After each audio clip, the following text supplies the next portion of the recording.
اسلام کے امتیازی تصورات۔ تو اسلام کے امتیازی تصورات میں جو کہ اسلام کو دوسرے مذاہب سے ڈیفرینشیٹ کرتے ہیں وہ کون سے ہیں، ہم ان کو یہاں پر ڈیٹیل میں اسٹڈی کریں گے۔ تو فرسٹ آف آل ہم دیکھتے ہیں کہ اسلام کا تصور حیات کیا ہے، کہ زندگی کا مقصد کیا ہے اور زندگی کا مقصد کیا ہے۔ اسلام ایک واحد دین ہے جو مکمل قانون پیش کرتا ہے کہ ہم نے زندگی گزارنی کیسے ہے۔ ایک تو وہ ہماری زندگی کا تصور پیش کرتا ہے کہ خدا تعالیٰ نے انسان کو پیدا کیوں فرمایا، اگر خدا تعالیٰ نے انسان کو پیدا فرمایا تو اس کی ہدایت کے لیے اس نے کیا کیا انتظام کیے، زندگی کے بعد جو ہے وہ موت ہوگی اور موت کے بعد کیا ہوتا ہے، زندگی میں انسان نے کون سے کام کرنے ہیں اور کس طرح سے اپنے اعمال کو بہتر کرنا ہے۔ تو یہ تمام کی تمام چیزیں اسلام جو ہے وہ کھل کر بیان کرتا ہے۔ اسلام اصل میں جو دین کامل ہونے کے باعث انسان کی زندگی کا اصل مقصد اس کو سمجھاتا ہے، وہ اس کو یہ بتاتا ہے کہ اپنی زندگی میں اعتدال پیدا کیا جائے، اور اسی اعتدال کی بنیاد کے اوپر ساری زندگی اگر انسان گزارے گا تو وہ نیک مال کا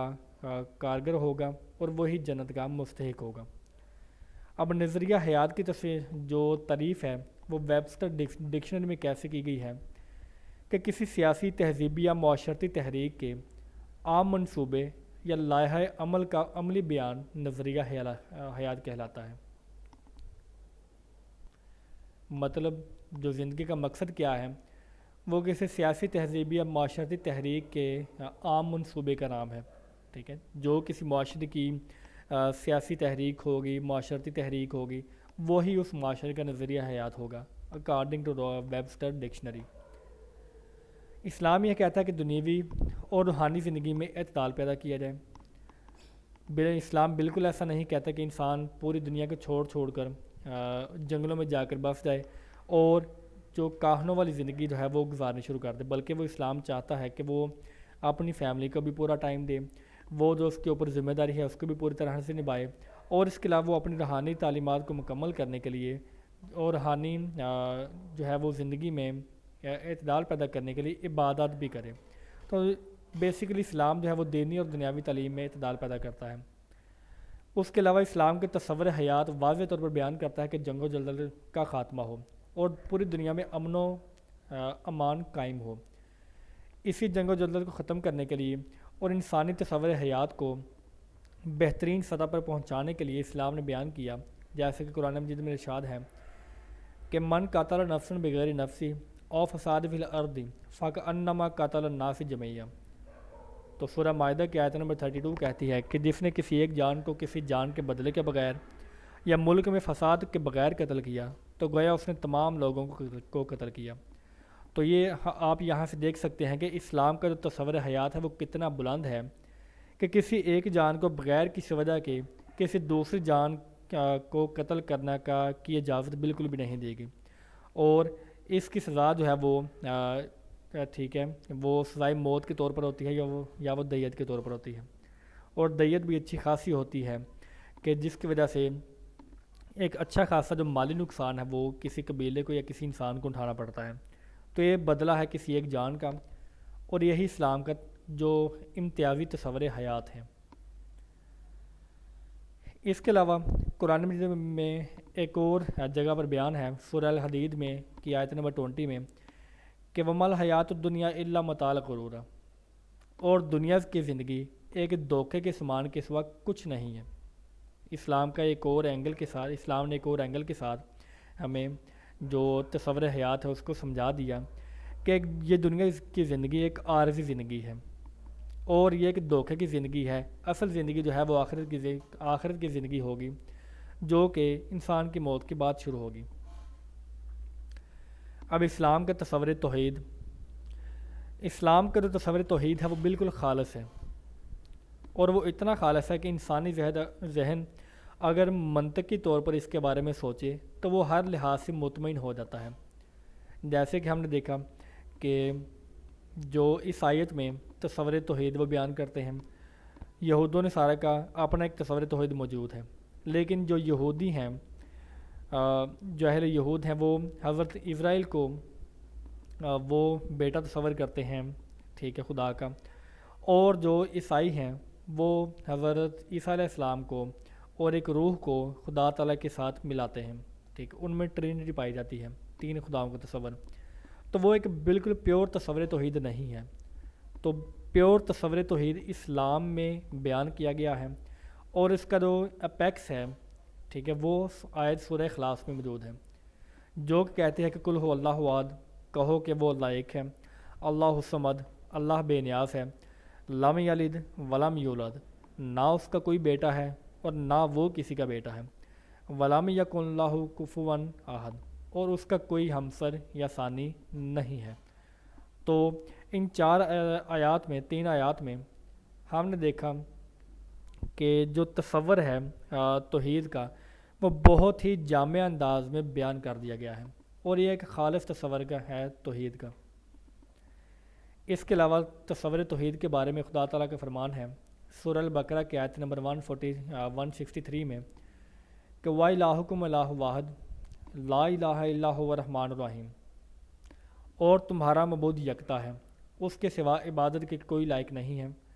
وہ نہایت مہربان رحم کرنے والا ہے، ٹھیک ہے۔ تو یہ ہمارے پاس ایک اور تصور توحید ہمارے سامنے آتا ہے کہ وہ خدا تعالیٰ جو ہے وہ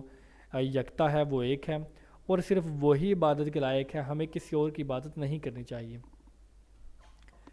اب ذات الہیہ کے تصور، خدا کے بارے میں انسان کے ذہن میں بہت سارے سوالات موجود ہوتے ہیں، کیونکہ خدا تعالیٰ نے انسان کو عقل سلیم عطا کی ہے، لیکن خدا تعالیٰ کی ذات اتنی وسیع ہے کہ انسانی عقل اور حواس ادراک نہیں کر سکتے، اور اس کے ادراک مطلب کہ مکمل طور پر خدا تعالیٰ کو نہیں سمجھ سکتے۔ خدا تعالیٰ کو سمجھنے کے لیے ہمیں اس کی خصوصیات کو سمجھنا پڑتا ہے۔ تو کسی چیز کے ساتھ نسبت یا تشبیہ نہیں ہے، اور وہ خدا تعالیٰ یکتا ہے، ٹھیک ہے۔ سورہ شورا کی آیت نمبر 11 میں بیان کیا گیا ہے کہ لیس کمثلہ شیء، اس کی مثل کوئی چیز نہیں ہے۔ تو یہ بیسیکلی اسلام کا تصور ہے خدا کے بارے میں کہ خدا تعالیٰ کا کوئی ثانی نہیں ہے، اور اس کے جیسی کوئی دوسری چیز پوری کائنات میں موجود نہیں ہے۔ اس کے علاوہ بہت خوبصورت آیات میں یہ بھی بیان کیا گیا ہے کہ لا تدرکہ الابصار، نگاہیں اسے پا نہیں سکتی، وَهُوَ يَدْرِكُ الابصار، اور وہ نگاہوں کو پا لیتا ہے، وَهُوَ اللطیف الخبیر، اور وہ نہایت لطیف اور باخبر ہے، ٹھیک ہے۔ تو یہ بھی ہمارے پاس خدا تعالیٰ کی ذات کے بارے میں ایک تصور موجود ہے، جو کہ قرآن مجید میں بیان کیا گیا ہے کہ اس کی ذات کیسے ہے۔ اسلام کا بہت ہی جو اعلیٰ تصور ہے اور پائیدار تصور ہے، وہ تصور کائنات ہے کہ کائنات کیوں وجود میں آئی، کیسے وجود میں آئی، یہ کب ختم ہوگی، اور اس کو چلانے والا کون ہے۔ تو اسلام کے تصور کائنات میں یہ ساری چیزیں موجود ہوتی ہیں۔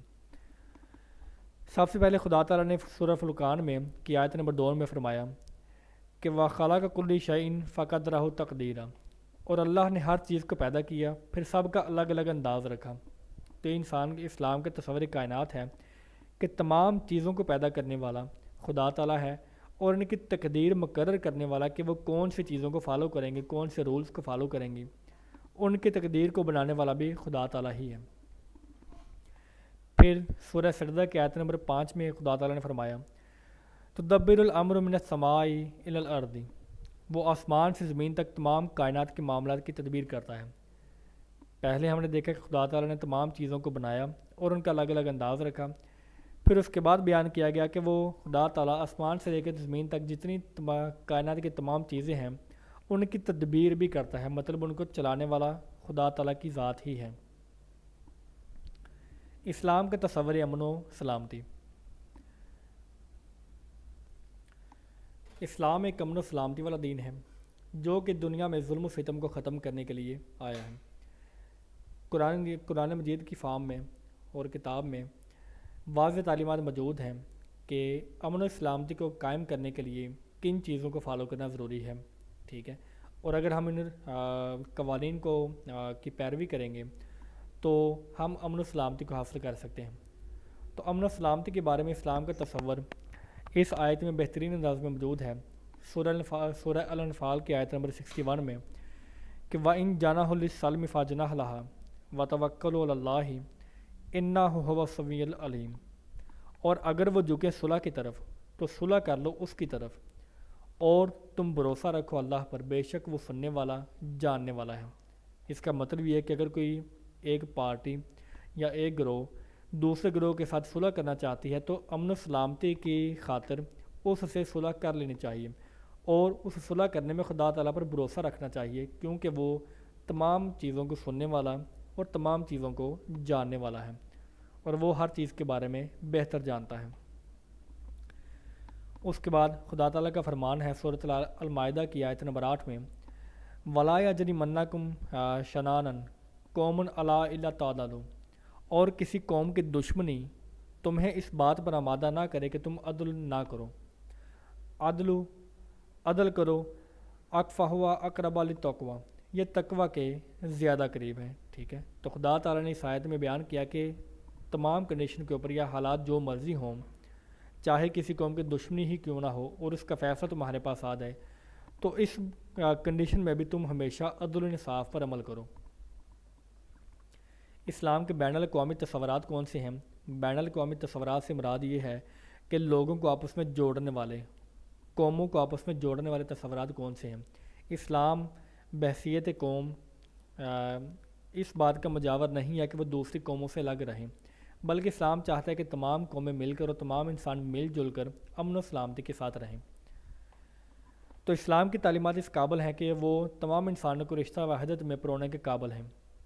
اور یہ جو اسلام کا نظام ہے یہ بیسیکلی صرف مسلمانوں کے لیے نہیں ہے بلکہ یہ تمام لوگوں کے لیے ہے۔ قل یا ایھا الناس انی رسول اللہ الیکم جمیعا، سورہ الاعراف کی آیت نمبر 158 میں بیان کیا گیا ہے کہ کہہ دیجئے کہ اے لوگو، میں تم سب کی طرف اللہ کا رسول ہوں۔ تو رسول اللہ صلی اللہ علیہ وسلم تمام انسانوں کے لیے رسول بن کر آئے اور ہادی بن کر آئے، وہ صرف ایک خاص قوم یا گروہ کے لیے نہیں تھے۔ اگر وہ رسول تمام قوموں کے لیے ہیں، اٹ مینس کہ جو اسلام کے تصورات ہیں وہ بین الاقوامی ہیں اور تمام لوگوں کو آپس میں جوڑنے والے ہیں۔ ہم نے اس آیت کے اوپر بھی دیکھا کہ کسی قوم کی دشمنی تمہیں اس بات پر آمادہ نہ کرے کہ تم عدل و انصاف سے کام نہ لو، انصاف کیا کرو، یہ تقویٰ کے زیادہ قریب ہے۔ تو یہ بیسیکلی اسلام کے بین الاقوامی تصورات ہیں جن کو فالو کر کے انسان ایک دوسرے کے قریب آ سکتے ہیں۔ اسلام کے نمایاں پہلو۔ اسلام کا سب سے پہلا نمایاں پہلو یہ ہے کہ وہ دین کامل ہے، اٹ مین کہ وہ مکمل تعلیمات رکھنے والا ایک دین ہے۔ دین اپنے کمال کو پہنچ گیا، اور اسلام کے ساتھ ہی حضرت محمد صلی اللہ علیہ وسلم کے ساتھ ہی جو ہے وہ اسلام کی تعلیمات کا جو ہے وہ خاتمہ ہو گیا۔ اٹ مینس کہ اب دین جو ہے وہ مکمل ہو چکا ہے اور وہ اپنے اختتام کو پہنچ چکا ہے۔ اسلام جو ہے ایک دین کے طور پر خالص توحید کا علمبردار ہے۔ وہ عیسائیت کی طرح یا اہل یہود کی طرح کسی بھی قسم کے جو شرک ہے اس کو روا نہیں رکھتا، بلکہ وہ خالص توحید کو بیان کرتا ہے، جیسے کہ بیان کیا گیا ہے سورۃ الانبیاء کی آیت نمبر 25 میں کہ وما ارسلنا من قبلک من رسول الا نوحی الیہ انہ لا الہ الا انا فاعبدون۔ آپ سے پہلے ہم نے جو بھی رسول بھیجا اسے یہی وحی کی کہ میرے سوا اور کوئی معبود نہیں، لہٰذا تم سب میری عبادت کرو۔ تو ہم نے دیکھا کہ قرآن مجید میں توحید کا ایک خالص تصور موجود ہے کہ خدا کے سوا کسی اور کی عبادت کرنا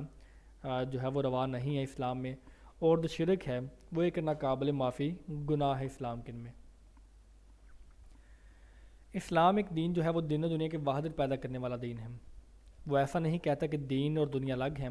بلکہ وہ اسی دنیا میں رہتے ہوئے اسی دنیا کی ذمہ داریاں پوری کرتے ہوئے دین کی پیروی کرنے کا نام ہے۔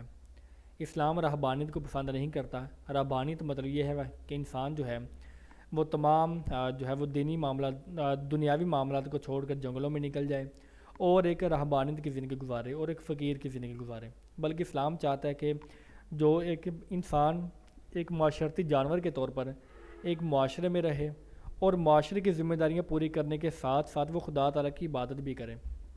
جیسے کہ کتاب نیل و طہار میں بیان کیا گیا ہے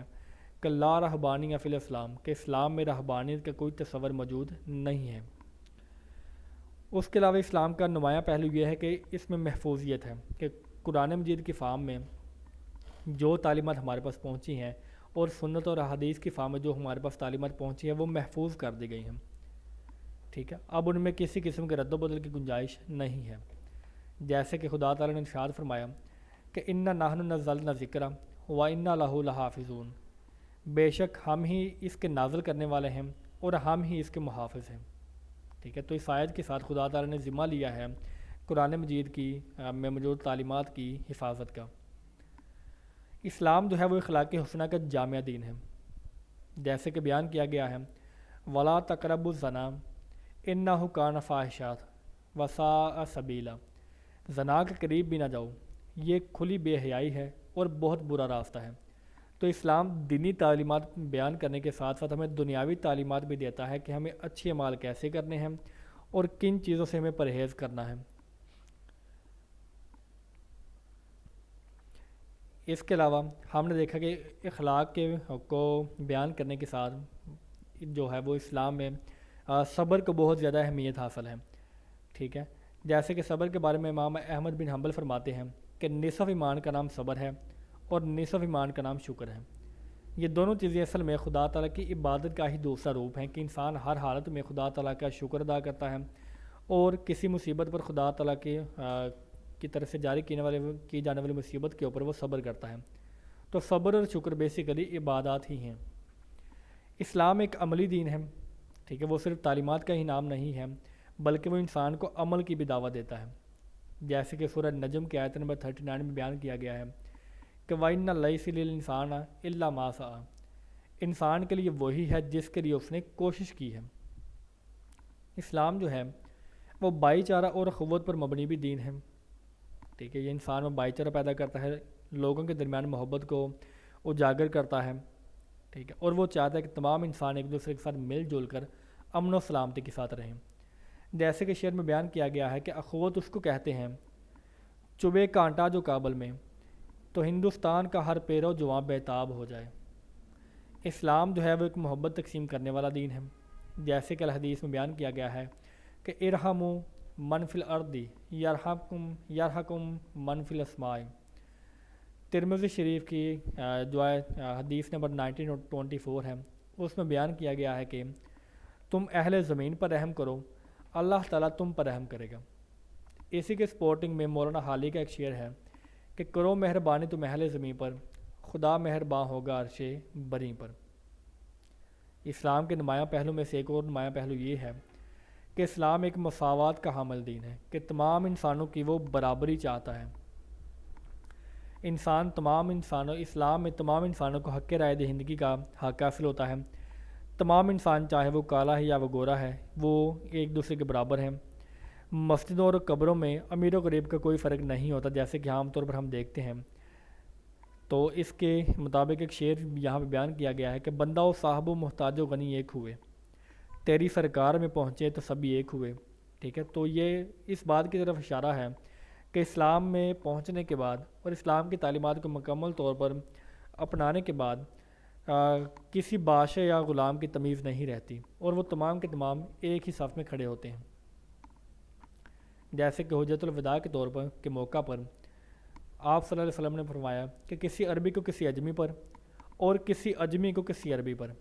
کسی کالے کو کسی گورے پر اور کسی گورے کو کسی کالے پر کوئی فضیلت نہیں سوائے تقویٰ کے۔ تو ہمارے اعمال اور تقویٰ کے بیس کے اوپر خدا تعالیٰ کے سامنے ہماری عزت و تکریم ہے، ورنہ ویسے کوئی تکریم نہیں ہے۔ اسلام ایک امن و سلامتی والا دین ہے۔ اسلام میں جو معاشرتی جرائم ہے جیسے کہ چوری چغلی جھگڑے وغیرہ، قتل و غارت اور تلخ کلامی سے سختی سے ممانعت کی گئی ہے۔ ہمارا جو دین ہے وہ امن کا درس دیتا ہے، جیسے کہ قرآن مجید میں بیان کیا گیا ہے کہ فَالْيَوْمُ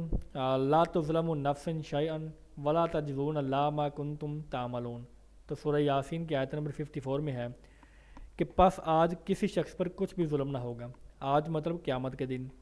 اور تمہیں بدلہ نہیں دیا جائے گا مگر صرف انہی کاموں کا جو تم کرتے تھے۔ تو اسلام ایک امن والا دین ہے، اور اعمال کے طور پر اگر ہم اچھے اعمال کریں گے تو ہمیں اس کا صلہ بھی اچھا ملے گا۔